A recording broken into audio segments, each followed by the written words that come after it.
प्रिय बच्चों, आज मैं आपको आपके गद्य संकलन में स्थापित प्रथम गद्य भाग ग्रामोत्थान जो नानाजी देशमुख द्वारा रचित है उसको पढ़कर आपको समझाऊंगी। ग्रामोत्थान गद्य भाग पढ़ने के पहले देखिए नानाजी देशमुख का कुछ परिचय।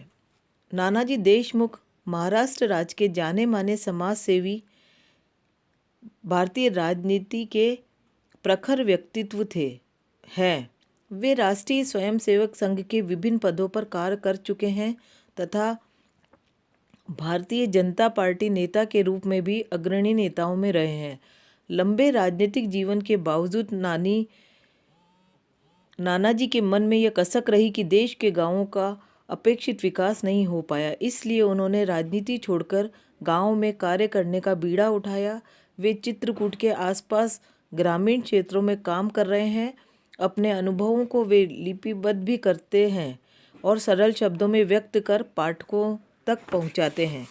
देखिए उनके द्वारा रचित ग्रामोत्थान पाठ। सबसे पहले मैं आपको यह पढ़ देती हूँ, उसके बाद में हम इसमें से आने वाले गद्य भाग की व्याख्या करेंगे। देखिए पहला पाठ ग्रामोत्थान। प्रिय युवा पितरों, सस्नेह सुभाषिष। गुलामी के पूर्व हमारी न्याय व्यवस्था अत्यंत सरल, अविलंब, निर्णायक एवं संतोषप्रद थी।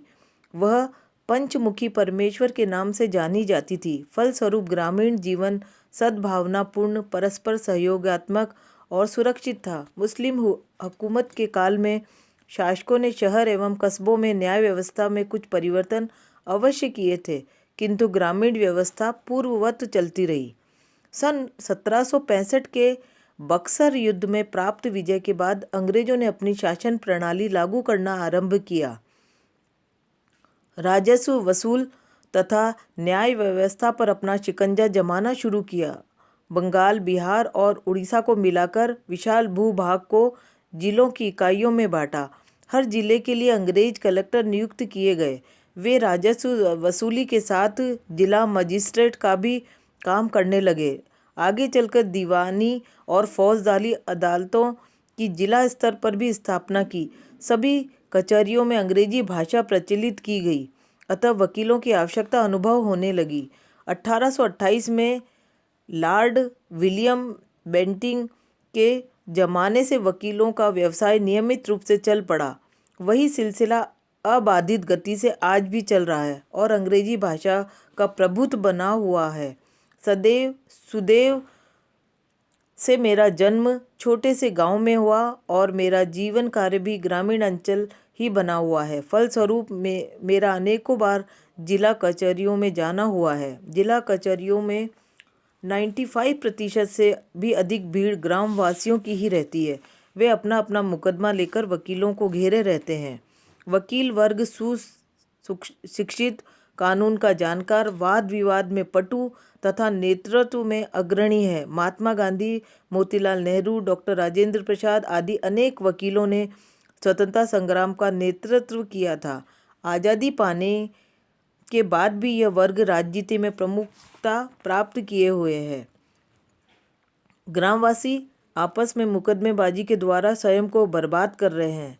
यह देखते हुए भी कि वकील वर्ग उन्हें समझाता नहीं कि वे इस मुकदमेबाजी की बर्बादी से स्वयं को बचा ले, अपितु उनकी मुकदमेबाजी में ही वह अधिक रुचि लेता है।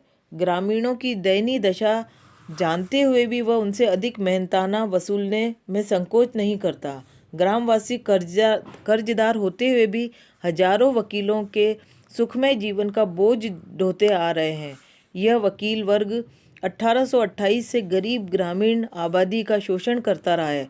इस गंभीर समस्या की ओर हमारे नेतृत्व ने अपनी आंखें मूंद रखी है। यदि यह स्थिति ऐसी ही बनी रही तो सरकारों द्वारा बनाई गई ग्राम विकास की योजनाएं क्या कभी देश की 70% से अधिक ग्रामीण आबादी को खुशहाल कर पाएगी? देश की लगभग 3/4 आबादी की परवाह न करने वाली राजनीति में बने रहना मुझे असहाय हुआ और मैंने ग्रामोदय की दिशा में कदम बढ़ाया, किंतु ग्राम विकास के काम में की मुझे जानकारी नहीं थी। उस दिशा में मैंने कभी काम किया ही नहीं था। अतः ग्रामवासियों के बीच रहकर उनकी समस्याएं अनुभव करना तथा आवश्यकताओं को समझना जरूरी था। इसलिए मैंने अपनी गतिविधियों का केंद्र ग्राम को ही बनाया। गांव-गांव घूमकर मैं ग्रामवासियों से विचार विनिमय करने लगा। गांव में कृषि ही प्रमुख व्यवसाय है। ग्रामवासी दिन में अपने अपने खेतों में काम करने चले जाते हैं। उनसे विचार विनिमय करने का समय रात में ही मिलता है। अतः मुझे बार बार चक्कर लगाते हुए देखकर एक दिन एक वृद्ध ग्रामीण ने मुझसे पूछा, आप बेमतलब परेशान हो रहे हैं? आप समझ नहीं पाते कि जिन्हें भगवान ने ही कंगाल बनाया है उन्हें खुशहाल कौन बना सकता है? अतः इस काम में मत पड़िए। ग्रामवासियों को अपने भाग्य को कोसते हुए निराशग्रस्त होकर बैठे देख मैं बहुत दुखी हुआ, किंतु हताश नहीं। मैं ग्रामोदय के मार्ग की खोज में पूर्ववत लगा रहा। मई का महीना था। चारों ओर सूखे का माहौल फैला हुआ था। गोंडा के लगभग 17 किलोमीटर पर मुझे एक हरी भरी बगिया नजर आई। मैं उसमें पहुंचा। वहाँ एक माली का बाग था। वह माली अपनी 1 एकड़ जमीन में से साल भर में विभिन्न प्रकार की सब्जियों की अनेक फसल उगाता था। अपनी ताज़ी सब्जियां गोंडा की सब्जी मंडी में रोज बेचता था और अपनी कमाई में ही उसने गोंडा सब्जी मंडी में एक छोटा सा मकान बनाकर किराए पर चढ़ा दिया था। वह खुशहाली की जिंदगी बिता रहा था। उसकी जीवन गाथा ने मुझे बहुत उत्साहित किया। दूसरे दिन मैं उस गांव पहुंचा जहां के वृद्ध ने मुझे बेमतलब परेशानी से बचने के लिए कहा था। मैंने उस वृद्ध से कहा, बाबा, मैं कल एक अचरज देकर आया हूँ। 1 एकड़ का भूस्वामित्व वाला बनासी नाम का माली खुशहाली की जिंदगी जी रहा है। संयोगवश वह वृद्ध उस माली से पुराना परिचित था। उस वृद्ध ने मुझसे कहा, नाना जी, आप शहरी लोग हम ग्रामीणों की हालत समझ नहीं सकते। उस माली के पिता ने अपना ससुराल से पक्के कुएं सहित वह जमीन पाई थी। वह माली सिंचाई की सुविधा पाकर खुशहाल हो रहा है।